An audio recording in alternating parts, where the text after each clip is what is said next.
Meantime, we can tell you the mayor of Toronto, John Tory, who is not happy about this at all, is looking for legal options to try and fight the plan by the Conservative government. Even the mayor is admitting, though, he does not know what sort of realistic options he actually has.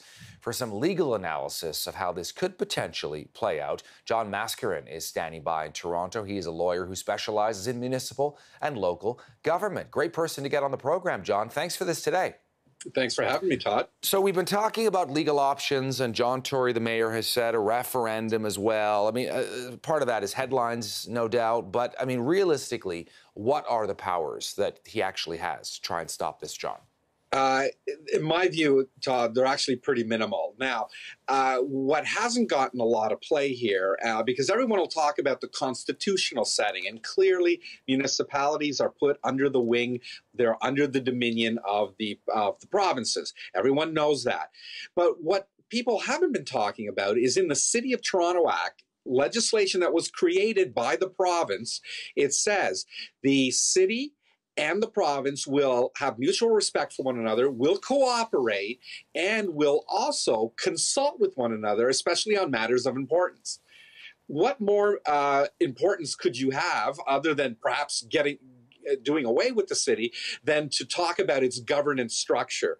So there was no prior consultation, no empirical studies, no reports, no evidence of this coming forward. So I think, if anything, that's where the City of Toronto can ground the legal argument.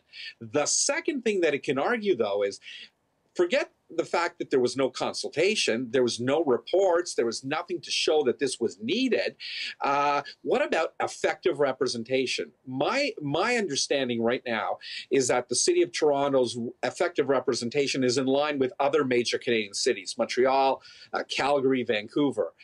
You take that away, and all of a sudden you reduce the number of seats by almost half, and that's completely eradicated. And that might give the city perhaps a charter argument where they can bring both aspects in: effective representation being done away with, the fairness doctrine, and then on the other side you have lack of consultation. You might have some viable legal grounds to proceed to challenge this legislation. Interesting. So possibly a charter fight as well. Can I ask you, in terms of the actual powers, John, that a premier has over municipalities in any province? I mean, is that are we talking about very sweeping powers? Well, look, I want to be clear, Todd.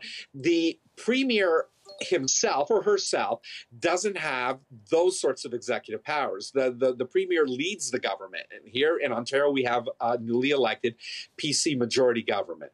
Nothing wrong with them changing course and wanting to put in their own policy regime.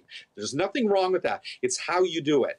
And constitutionally, it is very clear, and I've said this many times, the province has the municipality under their wing. And so it's the province that dictates how the municipality exists, how it governs, and whether it even continues to exist. And that was made clear 20 years ago when the Mike Harris government here in Ontario came in and said, we don't want 7 constituent municipalities creating the metropolitan area of Toronto. We want one big mega city. And it was the Mike Harris government that actually said 1 mayor and 44 members of council. I think a lot of that's been forgotten right now.